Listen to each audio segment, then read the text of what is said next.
In this installment of our series on recording instruments at home, we're going to take a look at recording bass, both electric and acoustic. Now, getting a good electric bass sound at home is easier than you think, and we'll take a look at a couple of different ways of going about it, along with some options to consider. The acoustic bass, however, is a slightly different story because microphones are involved. That is, if you're looking to capture a more natural sound. So we'll check out some different techniques and mic options. But let's start out first with the electric bass. Just like the electric guitar, the electric bass uses electromagnetic induction to produce sound. Electric bass pickups are basically of the same design as electric guitar pickups, so they consist of magnets and a coil of wire wound several thousand times around a bobbin. The pickups produce a magnetic field, and the strings kind of act like mini dynamos. When they're plucked, the strings disturb the magnetic field, which induces voltage in the pickup coils. If you've seen my video about recording electric guitar, you'll remember that the signal coming out of the pickups is very weak in terms of voltage, and just like a guitar, it needs to be sent to an amplifier. Now, the difference here in a recording situation is that bass is commonly recorded direct versus using an amplifier. Of course, this can be genre dependent, but this is very good news for bass players because if your audio interface has a high Z or instrument input, you can just plug in and press record. So let's hear how that sounds with the bass plugged into the Universal Audio Apollo X4's internal DI.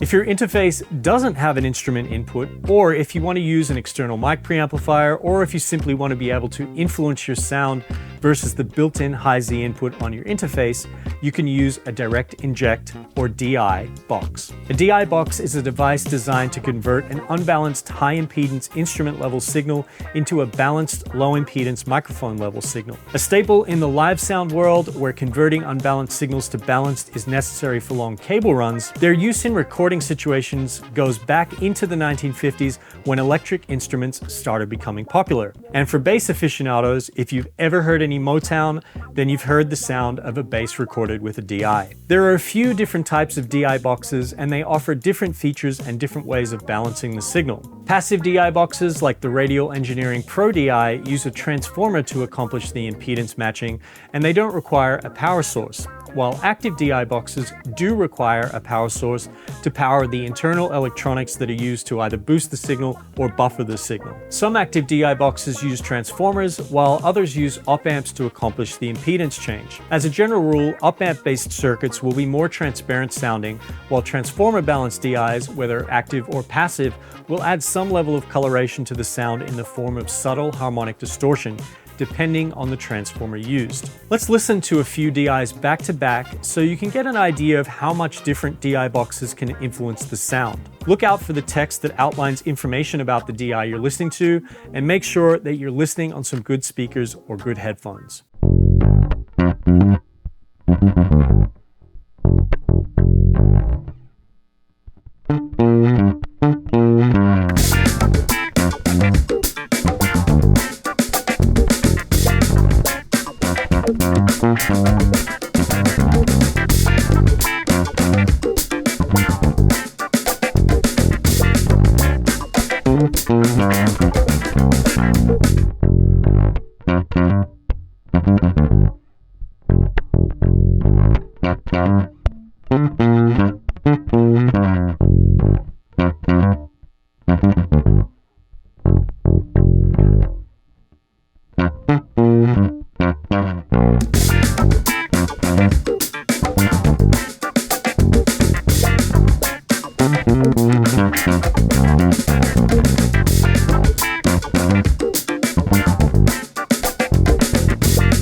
One advantage of using a DI or the high-Z input on your interface is that you can easily take advantage of one of the many bass amp sim plugins available. But if you want to record the sound of an amp, let's check out how to do that. Many bass amps have a built-in DI which often can be switched to tap the signal pre or post EQ, enabling you to choose between recording dry or with the sound of the preamp.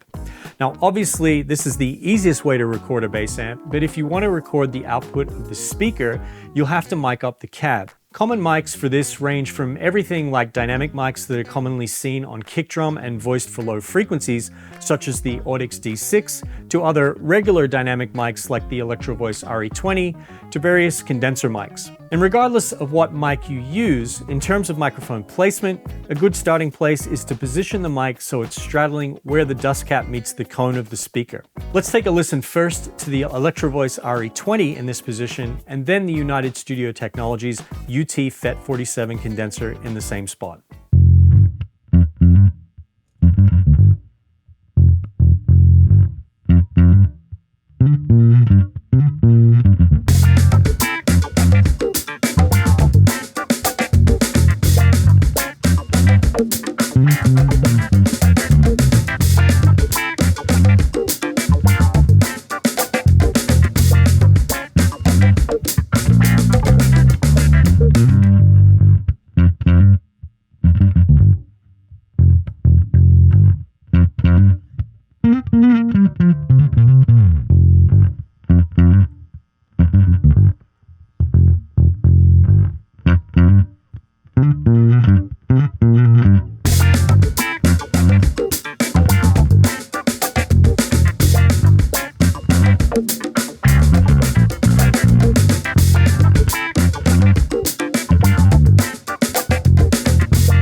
Alrighty, so we looked at a few different options for electric bass. Now what about acoustic bass? Well, seeing that acoustic bass is a totally different instrument, it requires a different approach.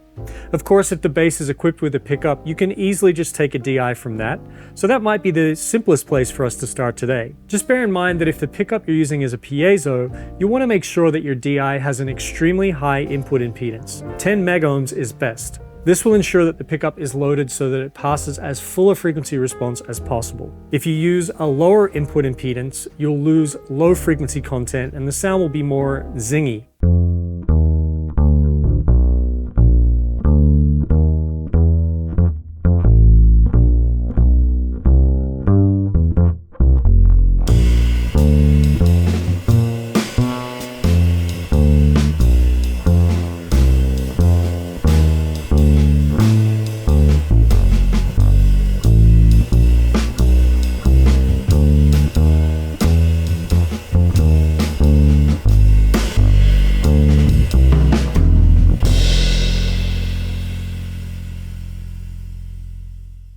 You'll notice that the recorded sound of the pickup doesn't have as much realism. This is because many bass pickups utilize a piezo element. Piezo pickups are a type of contact pickup that uses a crystalline or ceramic material which compresses and stretches in response to the string vibrations that transfer through the bridge. Because the changes in the crystal happen in exact proportions to the string's movement, the resulting electrical voltage exactly mirrors the pitch and volume of the acoustic vibrations. And while you get the sound of the vibrations of the string, what you're not getting is any of the body resonance that develops through the movement of air. For that, you're going to need to use a microphone. Now you might think that that sounds expensive, but it doesn't have to be. You can actually get surprisingly good results with a Shure SM57 and a little ingenuity. Basically, the idea is to suspend the SM57 in the bridge.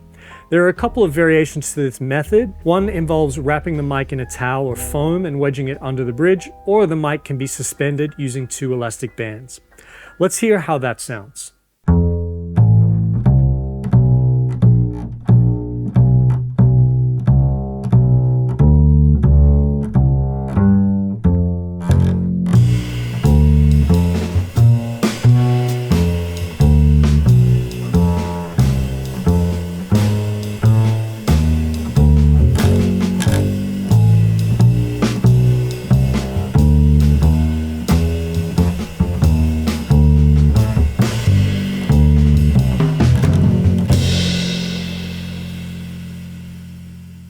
Not a bad sound considering.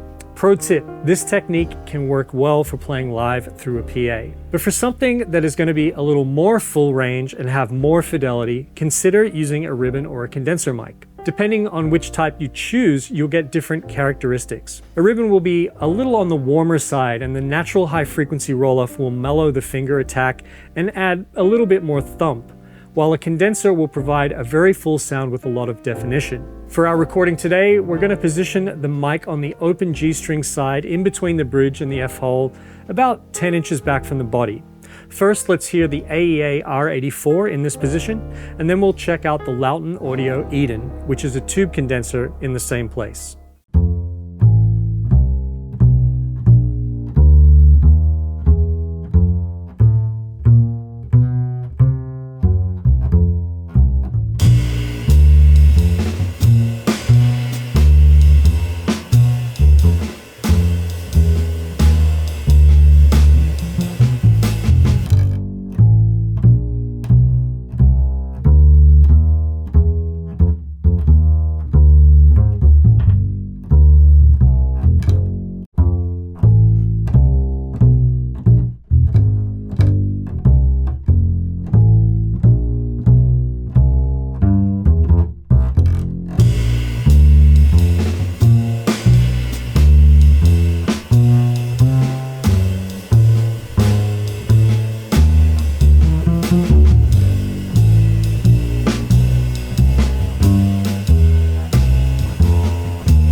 Another common practice for a mic setup such as this is to also record the sound of the pickup via DI and to blend some of that in. This is definitely a taste thing, and it may not be for everyone, but it can work with certain playing styles. So let's hear the Lauten Audio Eden with the DI signal blended in.